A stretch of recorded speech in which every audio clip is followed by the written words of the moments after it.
دو خبریں اور ذہنی کیفیت اس میں دونوں اشخاص کی بیان کرنا میں چاہ رہا ہوں۔ ایک تو پچھلی ویڈیو میں نے کی تھی، یاد ہوگا آپ کو، جس دن یہ واقعہ ہوا تھا، اصغر بہاری، یہ اورنگی ٹاؤن کے ایک صاحب ہیں، 64-65 سال ان کی عمر ہے، بزرگ ہیں، اور ان کی جو وائف ان کی عمر تھی 58 سال تقریباً، اور اس میں ویڈیو بڑی وائرل ہوئی کہ جی ہمارا لین دین کا معاملہ تھا اور اس نے منع کر دیا، میں نے کہا میں لوں گا، اس طرح کی گفتگو آپ نے سنی۔ اب ان کا عدالت پیش کیا گیا کہ 10 روزہ جسمانی ریمانڈ، اور پھر ان سے میڈیا ٹوٹ پڑا کہ سوشل میڈیا والے بہت سارے لوگ پہنچے اور ان سے انٹرویو بہت سارے لوگوں نے کیا کہ جناب اتنا گھناؤنا کام آپ نے کر دیا، بیوی کو مار دیا، کوئی شرمندگی ہے نہیں ہے، آپ کے بچے کتنے ہیں، آپ کی ذہنی کیفیت کیا ہے، ان تمام کے وہ جوابات دے رہے تھے۔ میں 2-3 انٹرویوز میں نے ان کے سنے جس میں وہ فرما رہے ہیں کہ ایک تو انہوں نے کہا کہ 3 دن ہو گئے ہیں میں صحیح طریقے سے سو نہیں سکا ہوں، آپ لوگ بار بار آ جاتے ہیں، ڈسٹرب ہوتا ہوں میں۔ یعنی کہ وہ اتنا بڑا گناہ کرنے کے باوجود، قانون کو ہاتھ میں لینے کے باوجود، شخص کو پھر بھی اپنی صحت کی عزیز تھی کہ میری نیند نہیں پوری ہو رہی، مطلب نیند پوری ہو جائے، باقی چیزیں جو میں کر چکا ہوں اس پہ بہرحال اب کیا کہوں میں۔ اب ذہنی کیفیت دیکھیے، وہ کہتے ہیں کہ جی میری وائف جو ہے، اور میری شادی کو تقریباً 38-40 سال ہو گئے ہیں،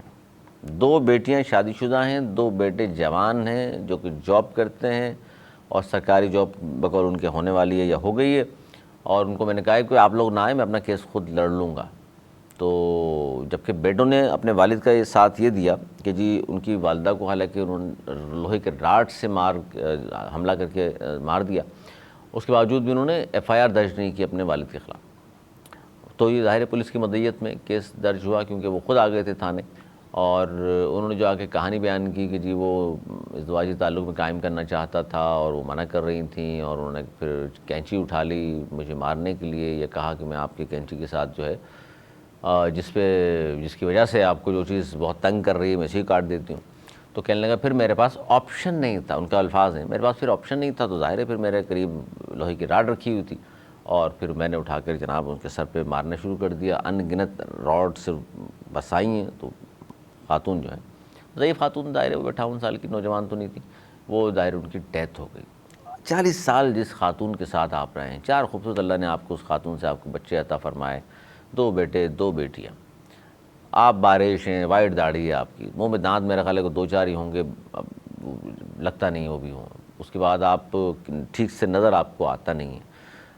خاتون خانہ اگر انکار کر رہی تھیں تو یہ اب پھر اسلامی حوالے دینا شروع کر دیتے ہیں آپ فوراً جعلی مولویوں کی طرح کہ جی وہ اسلام نے کہا ہے کہ خاتون منع نہیں کر سکتی، اس کا فرض تھا۔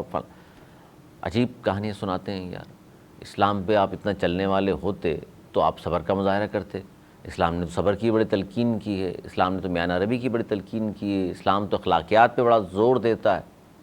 تو آپ نے تو کوئی اسلام کی کسی اصول کو فالو ہی نہیں کیا نا، صرف یہ بات ذہن میں رکھے گھوم رہے ہیں کہ یہ بیوی انکار نہیں کر سکتی۔ کیوں نہیں کر سکتی بھائی؟ وہ انسان نہیں ہے؟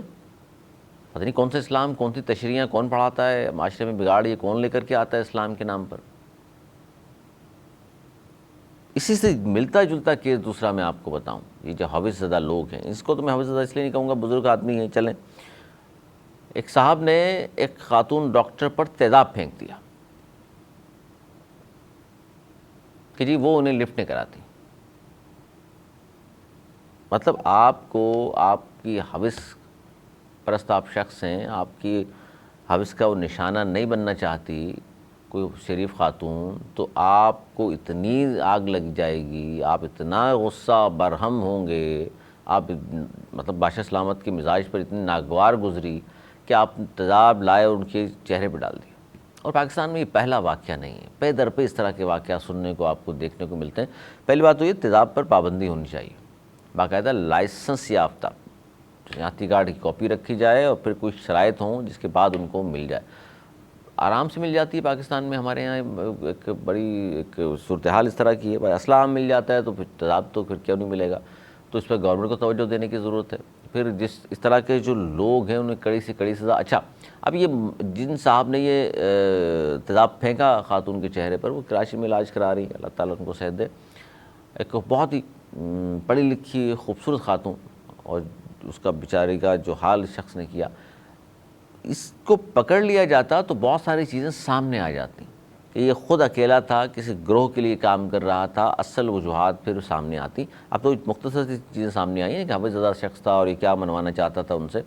اس بزرگ کی. بزرگ تو چلو بیگم تھی اس کی، تو یہ اور خاتون نے انکار کر دیا تو آپ کی ناگوار گزرا. بھائی انکار کیوں نہیں کر سکتے؟ آپ ہیں کون؟ آپ بھی 10 لڑکیوں کو انکار کرتے ہوں گے، رشتہ جو آتا ہے تو لڑکی بھی انکار کر سکتی ہے، اس میں کیا بات ہوئی؟ اور آپ پھر تیزاب لے کر کے چہرہ جی میں چہرہ بگاڑ دوں گا آپ کو خوبصورتی پہ اگر ناز ہے تو یہ ساری چیزیں سامنے آ جاتی ہیں کہ اصل بات کیا تھی. تو پتہ ہی چلا کہ جی پولیس مقابلے میں 2-3 گھنٹے کے دوران ہی اس شخص کو مار دیا گیا.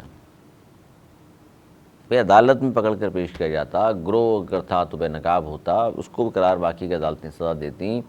عبرت کا نشان بنتا. وہ دائر پولیس مقابلے میں مارا گیا تو بہت ساری کہانیاں دفن ہو گئیں. لیکن جس خاتون کے چہرے پر تیزاب پھینک دیا، جس کی زندگی تباہ کرنے کی بھرپور کوشش کی اس آدمی نے، تو ایسے ظاہر اس طرح خواتین کے ساتھ ہم سب کو کھڑا بھی ہونا چاہیے. اور اس طرح لوگوں کے جس طرح کے نفسیاتی لوگ اس معاشرے میں موجود ہیں ان کے خلاف بھی ہم سب کو اتحاد تو کرنا پڑے گا، ورنہ اس طرح کے واقعات بہن بیٹی ماں کی بہن کسی کے ساتھ بھی ہو سکتے ہیں، ورنہ پھر آپ تیار رہیں.